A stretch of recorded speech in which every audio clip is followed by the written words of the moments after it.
Boa noite. Boa noite, tudo Eu acho que bem? tudo jóia, algumas pessoas vão entrando e a Sim, gente vai conversando. sim, Vamos tentar entender essa síndrome do pânico ou transtorno do pânico, se tem algumas diferenças, né? exato. E com relação ao ataque ou crise de pânico, como é que a gente classifica um pouco isso?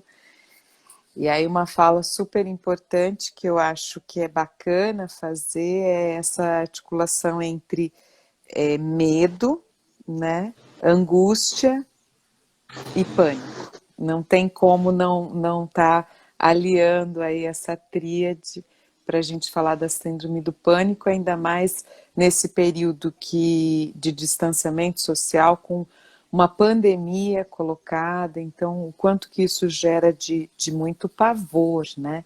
De muita Sim, insegurança.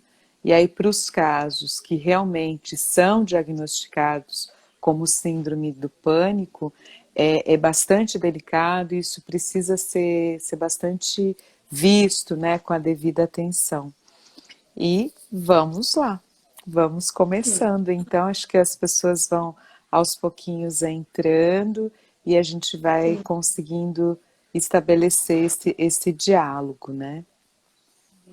É como eu estava comentando, o medo é uma reação fisiológica, normal, comum, né? Até para nos alertar de algumas situações de risco.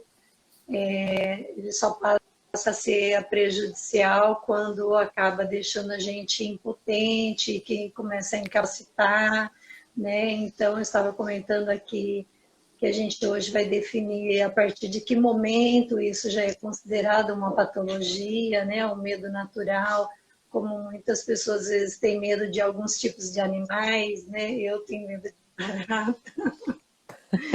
Então, Sim, vamos. De alguma mas forma, verdade, né? Mas o medo bastante bobo, o medo de barata. mas é pela repulsa, né? A repulsa que ela pode te atingir, né? Aquele ser insignificante, digamos assim, comparado a um ser humano, né? Neste Exato, sentido, e que pode vir e encostar em você e trazer algum malefício. Então, sim, assim, tem um medo justificado, e é lógico que há uma certa defesa, né? O medo ele faz parte, né? O medo faz parte do nosso dia a dia. Algumas situações, é claro que a gente sente medo, ele traz um certo aspecto interessante que é assim, a gente deve aprender a vencer algumas coisas, mas nem tudo, né? A gente consegue ir de livre, né? De peito aberto, até porque nós somos seres finitos. A grande questão é essa. Eu tenho medo porque eu sei que ali eu me coloco em risco. Eu posso até escolher me arriscar, mas para superar esse medo e enfrentar, né, aquilo que me é tão adverso. Mas o medo, de alguma forma, é um chacoalhão assim: cuidado, faça, mas esteja atento, não vá de qualquer forma. Então, esse medo, ele é um alerta para a nossa sobrevivência. E é sim, claro que quando muito intensificado, como nos casos, né, de uma síndrome do pânico, é porque ele é extremamente recorrente, ele não consegue ter um sentido justificado, né? Então, e é isso que mais assusta. A pessoa pode estar num ambiente lindo, tranquilo, sem nada adverso que tenha acontecido nos últimos tempos, mas aí o que acontece? Essa pessoa, ela começa a apresentar um ataque, né? O ataque de pânico. E aí eu acho interessante, então, já começar a fazer essa separação, né? A síndrome do pânico, a principal característica, né, que a define é que ela é um transtorno, né, o síndrome ou transtorno de ansiedade, é que ela é um transtorno específico da ansiedade e que acontece por conta de uma predisposição a algo catastrófico.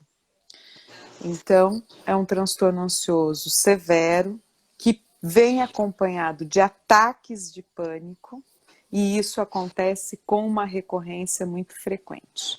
E geralmente cada ataque do pânico tem em média, a gente nunca fala um tempo muito preciso, mas tem em média assim uns 10, 12 minutos, né? Que ele se manifesta e chega a seu pico, a seu auge, e depois ele vai desacelerando, só que aquele mal-estar, aquela angústia, ela ainda fica durante um certo tempo. E isso é tão severo, falando do medo, né, e do pavor, que uma pessoa, ela é diagnosticada com síndrome do pânico quando ela tem ataques de pânico recorrentes e ela tem pavor de ter aquilo novamente, porque é muito ruim. A sensação é muito ruim, né? O ataque de pânico é como se fosse uma morte iminente, uma morte que está acontecendo. Então isso é muito forte para aquela pessoa.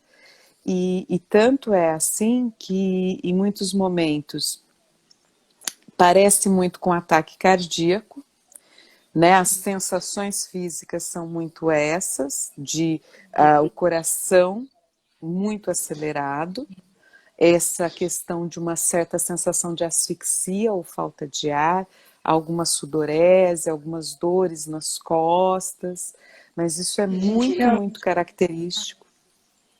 Então, realmente... Está com alguma doença, que está passando mal, né? Que vai Exato. desmaiar, que vai infartar, né? Ela tem essa sensação. Então, ela tem essas características físicas e daí vem as psíquicas, que é exatamente essa. Ela sente que ela vai morrer. Ela sente que ela vai enlouquecer. Ela sente que ela vai ser tomada por um pavor enorme que vai fazer com que ela, né, se desestruture aonde ela esteja. Então, além de todos os sintomas físicos, são esses os psíquicos e que são muito fortes. E não é algo superficializado. Todos nós sabemos que somos seres finitos. Não é isso. A pessoa tem a sensação real, né, bastante concreta, bastante imediata, que é naquele momento que ela chegou ao fim, que ela está morrendo, mesmo. E, junto com isso, o corpo e o fisiológico dela é tão forte isso, que o corpo e o fisiológico dela caminham juntos para isso. E realmente ela sente dores no corpo, como se fosse uma angina, e ela vai descrevendo e vai parar no pronto-socorro. E precisa disso mesmo até ser verificado que é, sim, um ataque do pânico e que isso precisa ser visto melhor. E aí, Sueli, uma interessante consideração é que, assim, algumas pessoas podem ter ataque do pânico, mas elas não terem a síndrome do pânico. O que vai diferenciar? O ataque do pânico, ele pode acontecer com algumas pessoas que, por exemplo, passaram por situações muito estressantes, um acidente, um luto, uma situação muito atroz, né, que aquela pessoa vivenciou, ou então uma situação de muita mudança, num sentido assim, uma formatura, um início de uma nova carreira, depois de ter trilhado uma mudança, né, de localidade onde residia, onde convivia, pode ser até no mesmo estado, no outro país. Então, isso são mudanças grandes e aquela pessoa, ela pode por se sentir bastante receosa, né, bastante preocupada, ela pode vir a ter um ataque do pânico. Mas isso não caracteriza que ela tenha a síndrome do pânico. A síndrome do pânico, ela tem sim os ataques do pânico e ela é caracterizada pela sua frequência. Ela acontece, tem vários episódios, né? Por isso que a gente diz que é esse o grande diferencial. Ela tem esse circuito esporádico. Acontecem e acontecem sem pré-anunciação. Não tem nada acontecendo, eu posso estar num lugar tranquilo, né, junto a pessoas conhecidas e, do nada, vir o ataque do pânico. Então, isso é também muito assustador para a pessoa que vivencia isso e também quem está acompanhando, porque realmente parece, né, a pessoa ela não consegue, você vê que ela precisa receber um cuidado, uma assistência médica urgente, porque ela tá física e psiquicamente tomada. E ela não consegue Inclusive, por controlar. isso que a gente não pode falar que uma pessoa que teve o pânico ou tem a síndrome do pânico fica curada, né? Porque ela pode se sentir bem por um período longo, mas alguma coisa desencadear novamente os mesmos sintomas, né? Dependendo da situação, né? Sim, pode retornar. É claro que essa pessoa, se ela faz, né, e aí é um ponto importante, tendo síndrome do pânico, ela precisa de tratamento? Precisa. Precisa. Assim como um cardiopata ou um diabético precisa de acompanhamento frequente, a pessoa que tem síndrome do pânico também. Ela pode sim conseguir minimizar o efeito disso ou já conseguir perceber, né? É claro que, como eu disse, pode surgir do nada, mas ela fazendo acompanhamento tem como ela lidar com essas angústias, com esses picos de ansiedade, já percebendo quando algo pode ser que não está caminhando bem. E aí ficar mais atenta para tentar procurar ajuda ou tentar, da forma dela, lidar com isso. Mas sim, uma pessoa que teve várias crises, né, vários crises ou ataques do pânico, que seja diagnosticada com síndrome do pânico, que faça um tratamento e que durante um longo período não apresente nenhuma crise novamente, ela pode, depois de um certo tempo, reincidir, tá? Ela, sim, tem tratamento, tem melhora, mas ela pode vir a reincidir, talvez com menos intensidade, se ela estiver se cuidando, né? Esse é o grande de tema, igual, como eu disse, de um cardiopata, de uma pessoa que tem uma diabetes, ela vai precisar se cuidar continuamente e a vida dela normal, que segue, né? Então, isso é algo também muito interessante. Não é que isso vai incapacitar essa pessoa, mas ela, para que isso não aconteça, precisará contar com ajuda médica e psicológica, isso sem sombra de dúvida. O problema é que Então, às é vezes bem interessante. começam com sintomas menores e às vezes acabam menosprezando esses sintomas, né? Ou acha que é algum problema hormonal, que é algum problema cardiológico, aí acaba marcando consulta em várias especialidades, né? Para depois descobrir que os exames não deram nada e para o médico orientar que pode ser uma síndrome do pânico, né? Pois é, isso é muito interessante, Sueli, porque fala do nosso universo também contemporâneo. Eu acho que vira e mexe eu falo disso porque é o ambiente onde a gente vive, é a realidade social onde a gente está. E assim, nós estamos imersos num contemporâneo que a todo momento diz que eu tenho que localizar aonde aquilo acontece, como acontece, para que eu evite que aquilo aconteça. Existem instâncias na nossa vida que a gente não tem esse controle, né? Então, por exemplo, há o ataque do pânico ser confundido com o ataque cardíaco, né? Sim. Então, o ataque cardíaco parece que é mais aceitável do que a síndrome do pânico, porque você não tem uma localização aonde ela está acontecendo. Você tem sim os sintomas físicos e psíquicos, mas você não tem uma localidade. Ah, o meu coração que aconteceu, eu tenho algum problema na válvula mitral e por conta disso eu estou desenvolvendo essa síndrome do pânico. Eu estou falando isso porque uma época tiveram algumas pesquisas dizendo que pessoas que tinham algum comprometimento na válvula mitral teria uma predisposição a ter a síndrome do pânico. Isso foi contestado e cientificamente a gente só pode depois de ter um know-how bastante grande, né, do grupo controle que ateste isso. E não foi possível. Ou seja, traduzindo, não pode se afirmar isso. Então, nosso contemporâneo sempre pede, eu quero localizar onde está isso, eu quero tomar uma pílula mágica para resolver isso. Não será a medicação, embora ela é importante, e não será uma causa orgânica. Isso é psíquico. E o psíquico, ele não é localizável. O nosso psíquico não tem uma topologia, não é o cérebro. Onde você localiza a angústia? A angústia está localizada no seu hipotálamo. Não.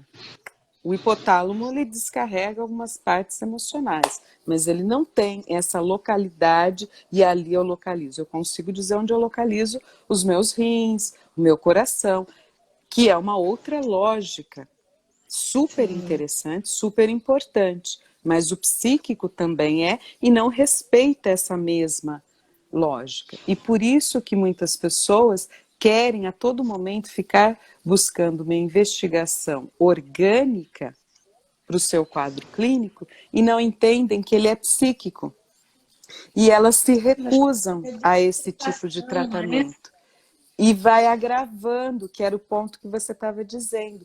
Começa de uma forma um pouco mais branda, embora mesmo assim é intensa, e vai chegando a proporções muito grandes, né? Então, e cada ataque ou crise do pânico, ela é extremamente debilitadora dessa pessoa. E quanto mais isso acontece, muito mais delicado fica o acompanhamento depois. Porque essa pessoa fica com muito mais medo. Ela passa a ter o quê? O medo de ter o medo de ter novamente aquele ataque do pânico. E quanto mais ela fica imersa nisso, inconscientemente, né, mais ela se lança a crises muito recorrentes. Então é isso que acaba acontecendo e algumas situações comprometendo muito, né, muito aquela pessoa. Porque cada crise daquela é como se uma partezinha daquela pessoa fosse, né, sendo danificada.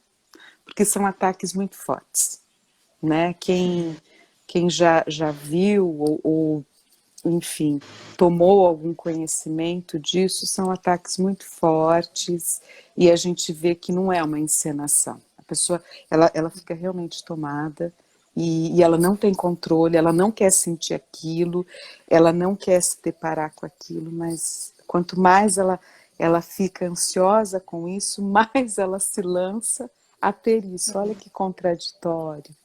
Né? Embora não tiro em nenhum grau o sofrimento aí. O sofrimento físico e primordialmente psíquico que ela tem. E, doutora Ana, como a família e os amigos poderiam ajudar uma pessoa que esteja passando por esse momento? Olha, o primeiro ponto é apoiar e incentivar essa pessoa, por favor, a procurar ajuda. Ajuda especializada, né? Profissionais que saibam, né, entender o que está acontecendo, que ela possa, sim, né, se ela quiser fazer esse acompanhamento clínico, né, mas que ela não deixe de fazer o acompanhamento psíquico e também com o psiquiatra para dosar um pouquinho essa ansiedade. Ela vai precisar desta ajuda para depois ir retornando a outra dinamicidade da vida dela. E se ela entender que isso tem sido muito recorrente, porque é um contemporâneo que cobra muito, é um dia a dia muito, né, a gente já falou isso também para os quadros de depressão, é muito acelerado, nós estamos num contemporâneo que é tudo ao mesmo tempo, agora já.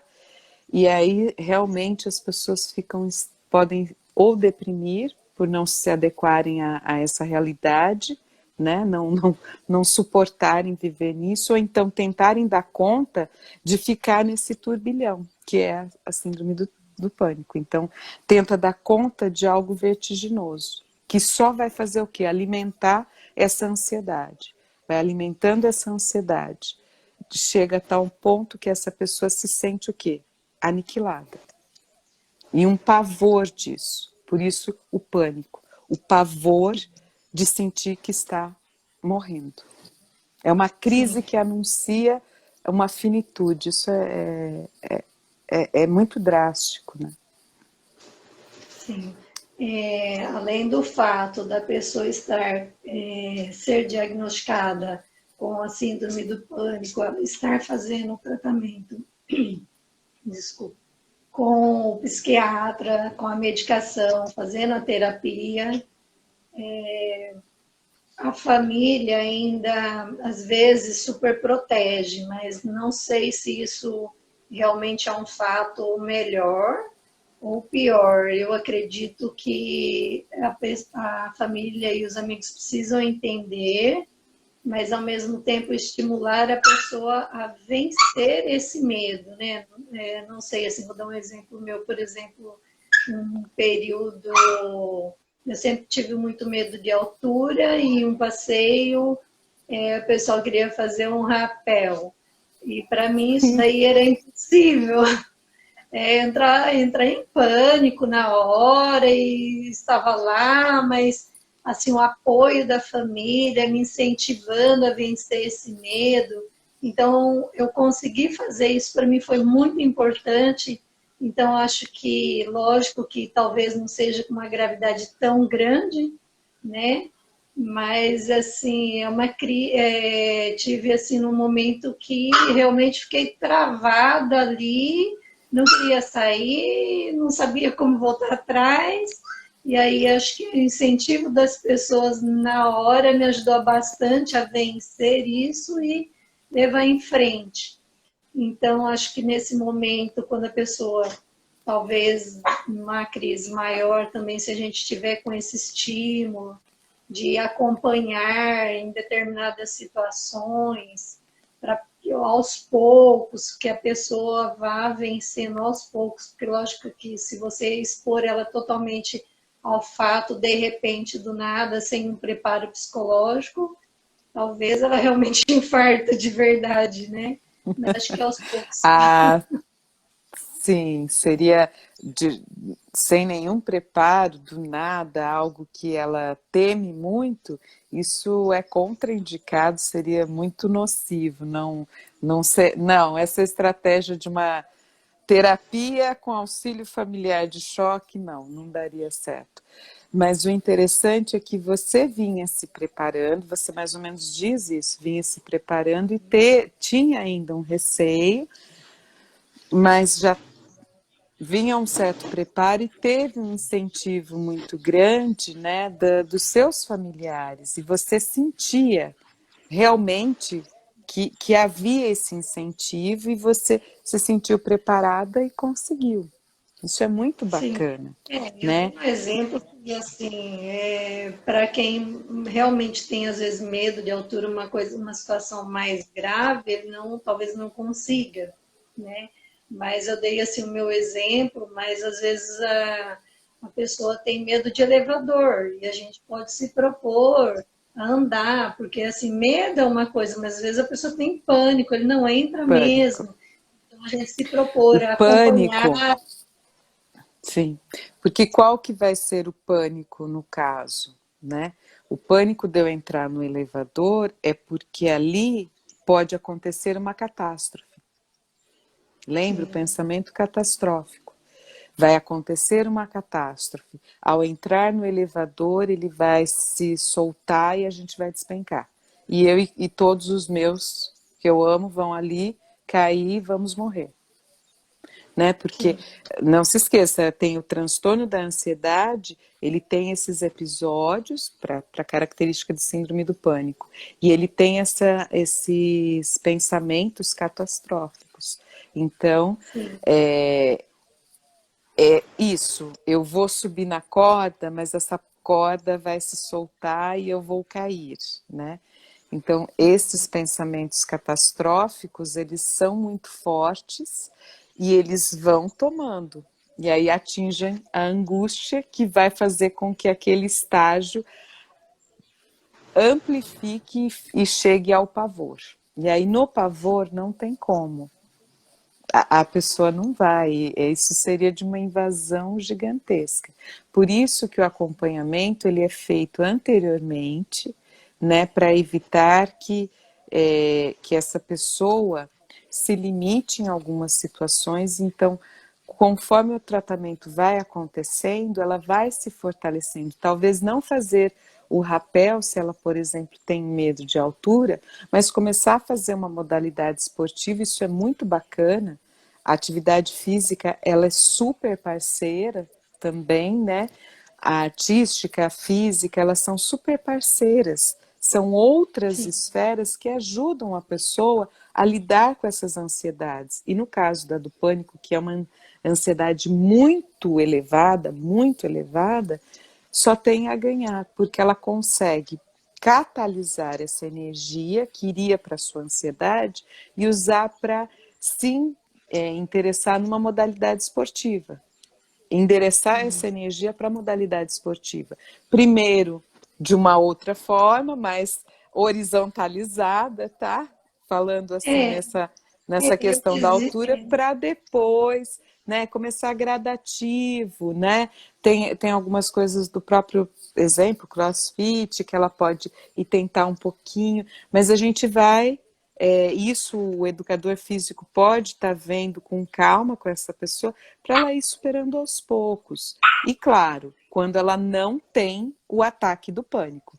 Tendo o ataque sim. do pânico e ele estando muito recorrente, a gente não recomenda nenhuma modalidade mais radical, né? Nenhum esporte radical por aquele período, se ela está realmente tendo muitos episódios recorrentes. É um risco que ela possa fazer atividade física daí, mas mais maleável, mais branda, até que Não, ela assim, eu consiga dei o passar e exemplo que eu depois. tive muito medo de altura, desde criança.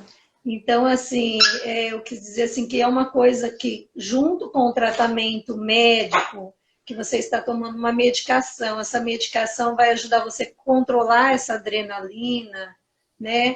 A ter todo um controle químico para te ajudar naquele momento que você está.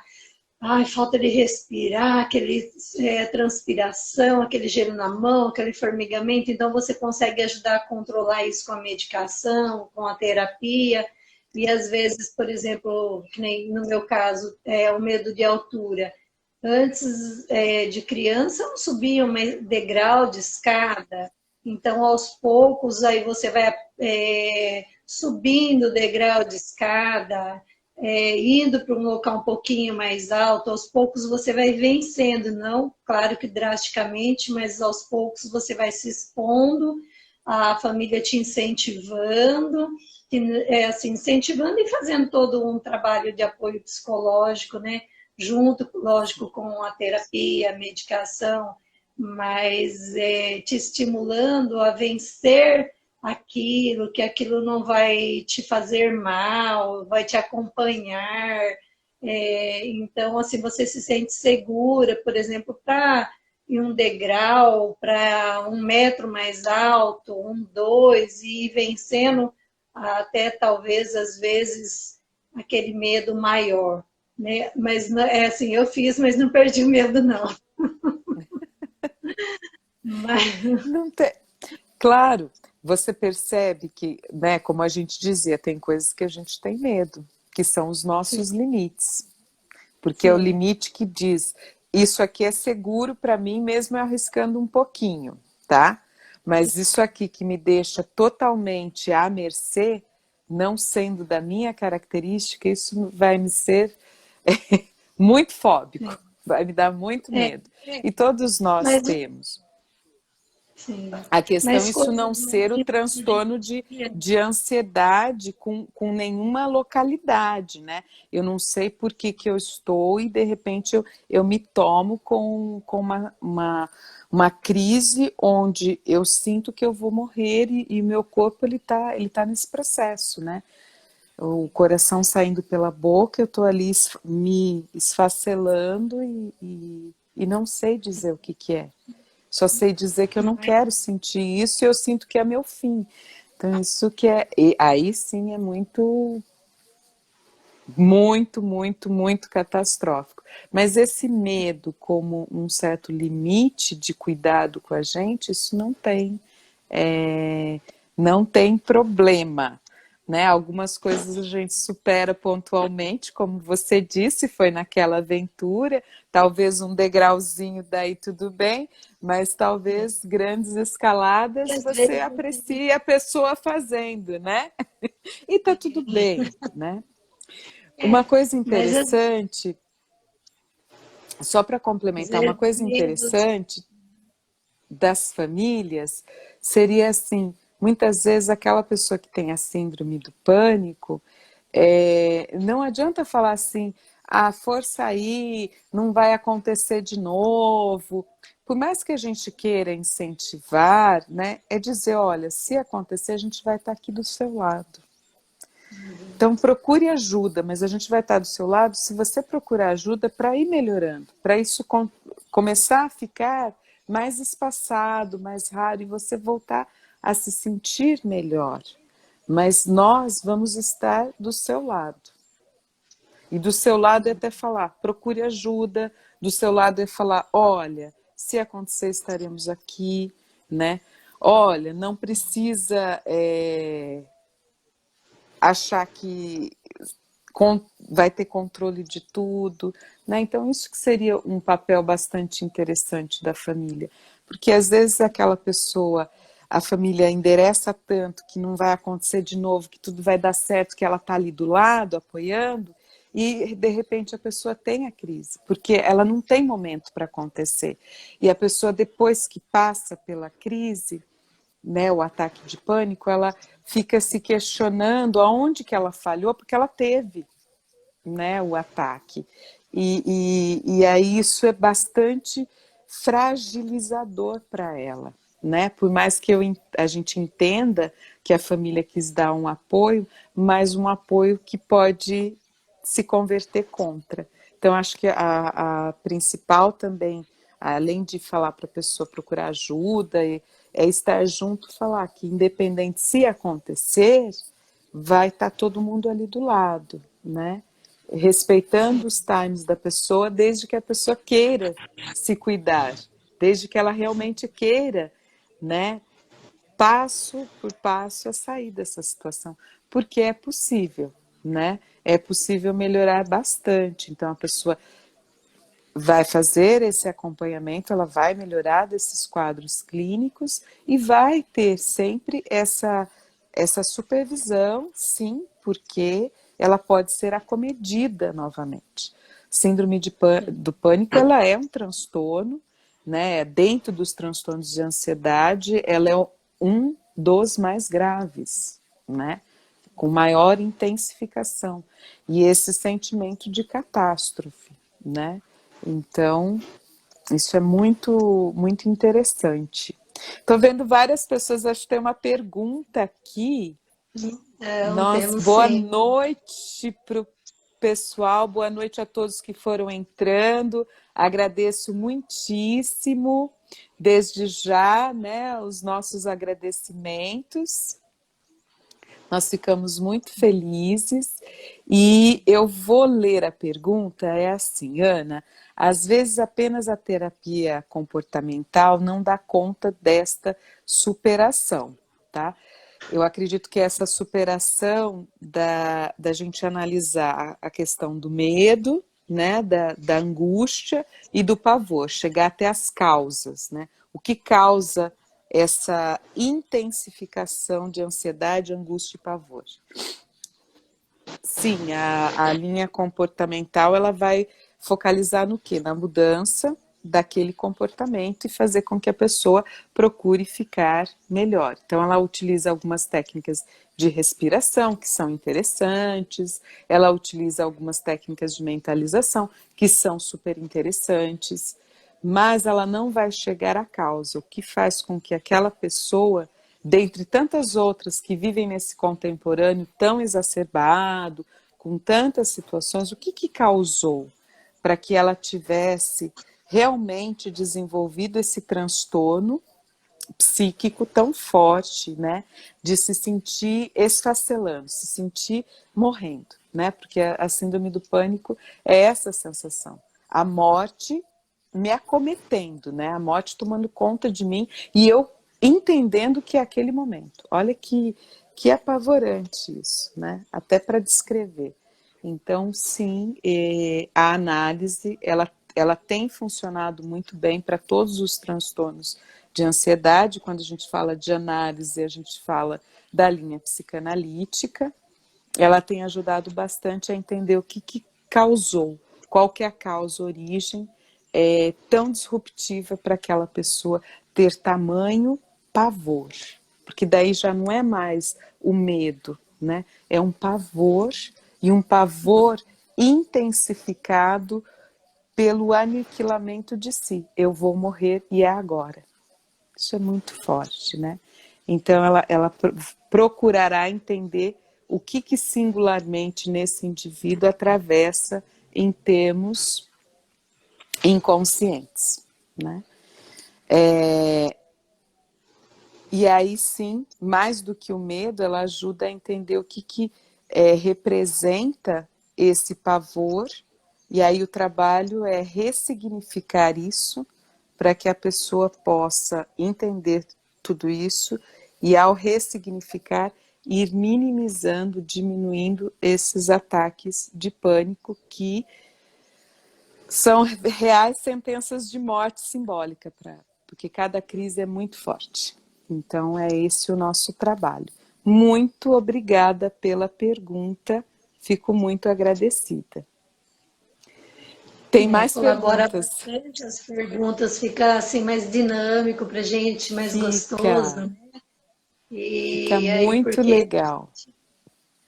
porque aí nós acabamos também assim tirando realmente a dúvida das pessoas, né? Porque quando a gente prepara, a gente imagina, mas é muito mais gostoso que as pessoas falem o que elas querem ouvir, né? Sim, por favor, podem e sintam-se muito, né, muito contempladas nesse diálogo, né? Eu acho que isso é extremamente rico para todos nós. Também acho que vale muito.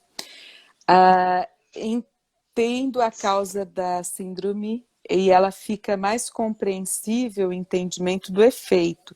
Sim, se a gente passa a entender o que causa qual é a causa, né, desse pavor de aniquilamento, a gente consegue sim trabalhar com aquela pessoa para que ela ressignifique isso, ela se depare com o que realmente é de raiz na causa problema dela e consiga ressignificar. Mas isso é um trabalho gradativo, não é muito fácil, não é só perceber, a pessoa está preparada para entender o que aconteceu e dar um outro endereçamento, um outro caminho para a vida dela. Porque nós somos seres muito repetitivos, né? Assim, nas nossas ações. Sim, com Então, certeza. é um trabalho de formiguinha, né? E é muito interessante, mas uma vez chegando à causa, a gente consegue fazer com que essa pessoa, né, ela mesma tome as rédeas da sua vida e consiga aprender ela a lidar com essa ansiedade, fazendo com que ela não precise gerar picos tão intensificados. Inclusive, eu li alguma coisa que, por exemplo, quando você está nesse momento de pânico, você, como tem essa sensação que vai morrer, para deixar algumas pessoas mais tranquilas, ele não vai morrer. Ninguém morreu até hoje de síndrome do pânico, né? Isso é assim, 10 minutos mais ou menos daquela euforia toda, daquela questão física, daquele pavor, mas em 20 minutos isso passa, né? Mesmo porque o organismo vai tentar se repor, né? Voltar ao normal em 20 minutos, ele precisa, então ele precisa se recuperar essas situações, a gente vai acalmando. Então, quando a gente estiver perante uma situação dessa, nessa crise, como você havia comentado, respirar fundo, tentar mentalizar outra coisa, que não seja aquela negativa, tentar prestar atenção na sua respiração, então isso vai acalmando e vai levando embora aquele sintoma, aquela sensação ruim, né? Lógico que às vezes é mais difícil da gente conseguir controlar isso, mas eu vi que também existem várias técnicas, tem pessoas que falam para correr no mesmo lugar, sem sair do lugar por alguns minutos, olhar para uma lâmpada fluorescente. Então, tem várias técnicas aí que te ajudam a desfocar daquela quantidade de sintomatologia no momento, para você conseguir neutralizar esses pensamentos negativos. Né? E cada pessoa acredita encontrar uma forma aí de repente, controlar esse momento, esses minutos apavorantes, né? E aí a questão da respiração, da meditação, a yoga, acho que esses exercícios ajudam a gente a trabalhar muito o controle, equilíbrio da mente, né, nesses momentos, a respirar corretamente, então acho que ajuda bastante a gente a equilibrar esses sintomas, né? Sim, isso auxilia, né? O que a gente dizia esse seriam algumas formas mais manifestas. As formas latentes mais profundas, né, que seria a causa, essa é que daria conta, porque você pode mexer num efeito aqui, mas nunca chegando na causa ele vai migrar. Então sempre vai ficar permeado por aí. Então a intenção é a gente chegar até a causa para que, lidando com essa causa, essa pessoa possa entender tudo que ela... Porque cada um vai ter uma experimentação específica e própria para a sua síndrome do pânico, né? E aí, essa parte latente que é interessante trabalhar. Mas uma vez, né, a pessoa tendo ataques do pânico, como eu disse, é muito interessante, sim, as técnicas de respiração, a pessoa descobrir o que ela pode fazer a mais, que para ela faz sentido. Para algumas pessoas faz sentido correr, ela não consegue, pelas características dela, a meditação. Outras conseguem, não quando está tendo o ataque, né? Mas vivificando isso antes, né? Experimentando isso antes, com certeza ela faz com que aquela intensidade daquele ataque ela possa ser um pouco mais minimizado, digamos assim. E isso é muito bem-vindo, isso é muito interessante. Nunca temos uma receita, né? Você faz isso ou você faz aquilo. Há uma gama de coisas que podem ser feitas e que aquela pessoa pode, sim, fazer isso para auxiliá-la, mas nunca perder o norte, que é tentar entender o que causa isso, né? Para que o quê? Ela chegue no seu problema raiz. Porque senão ela vai sempre ficar nesse paliativo. Que é interessante. Tem que ser em conjunto, né? Várias coisas unidas, né?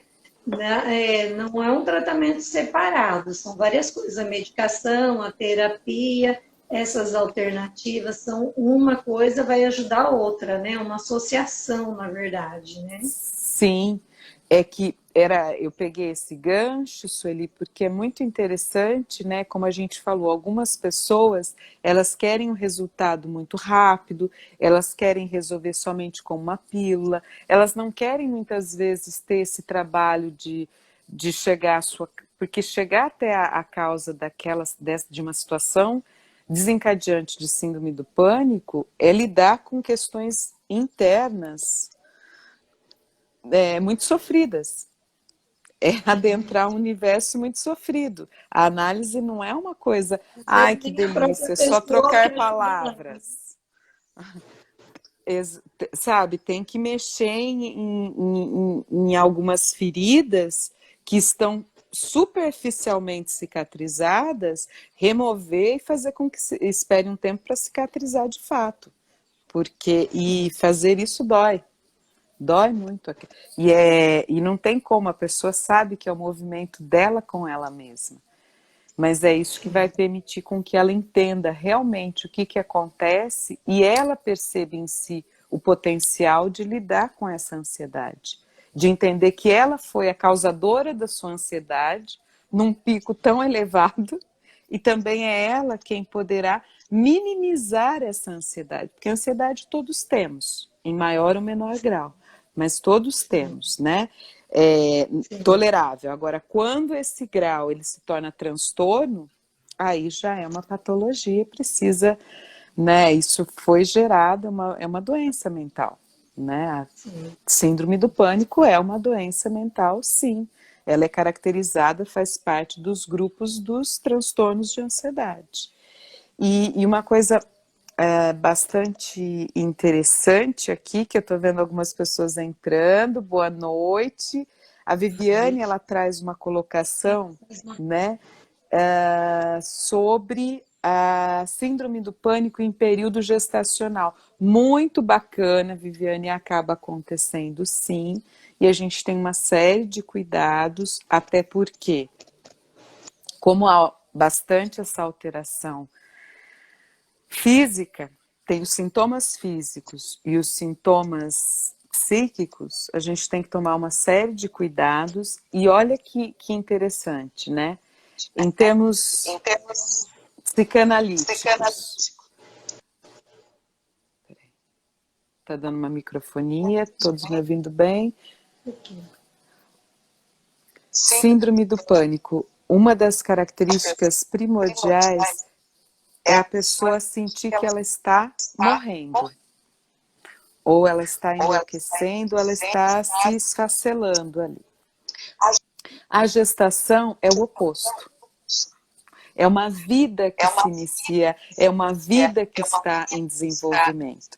Então, ao mesmo tempo, essa pessoa tem um choque ali, né?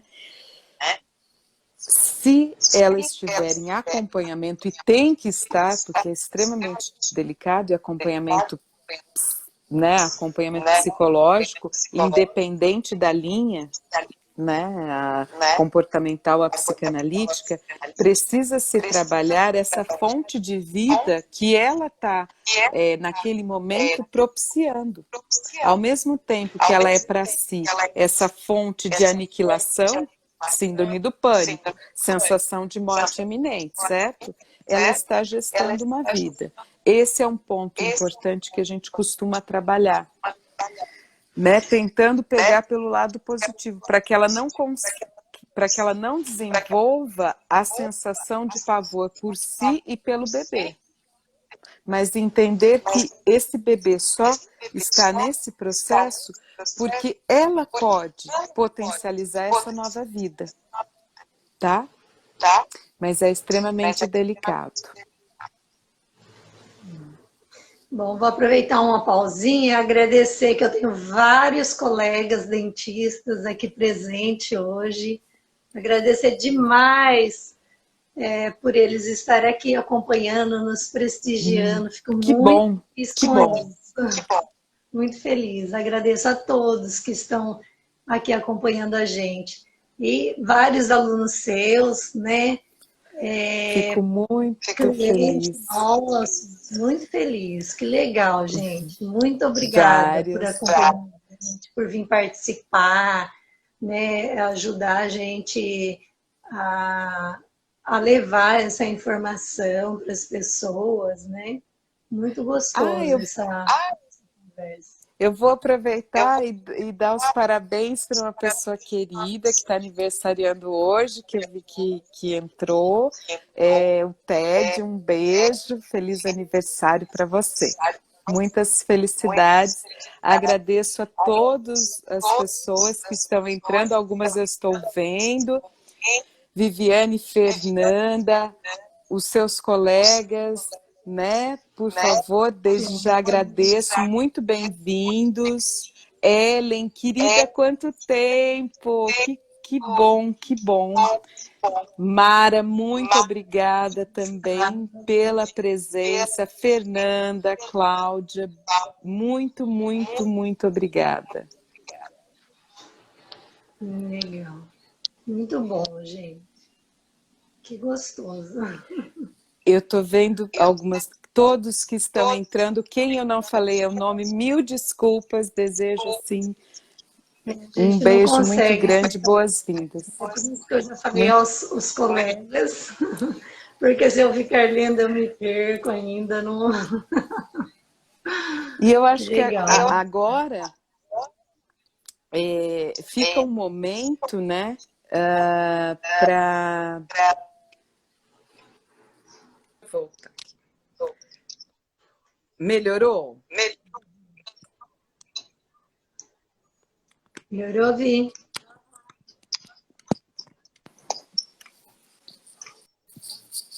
Ana, nós temos pouquinho tempo já.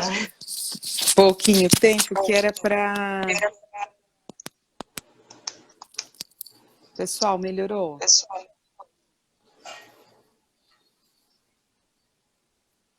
Minha Que fala, legal. ainda não. Nós estamos muito felizes que vocês estão gostando. Eu vou tentar falar assim. Eu estou ouvindo Tentei. um pouquinho de eco, mas agora acho que está normal. Um pouquinho de... Eu gostaria de agradecer muito. Nosso tempinho está acabando. Desculpa essa microfonia. Estou tentando diminuir um pouquinho. E a gente vai dialogando. E quem quiser deixar sugestões de próximas lives, próximas debates, enfim, temáticas, por favor, dentro da área da saúde mental, dentro da área clínica, da clínica psicanalítica, fiquem super à vontade, serão muito bem-vindas as sugestões. E desde já agradeço muito a presença de todo mundo, obrigada mesmo. Fico muito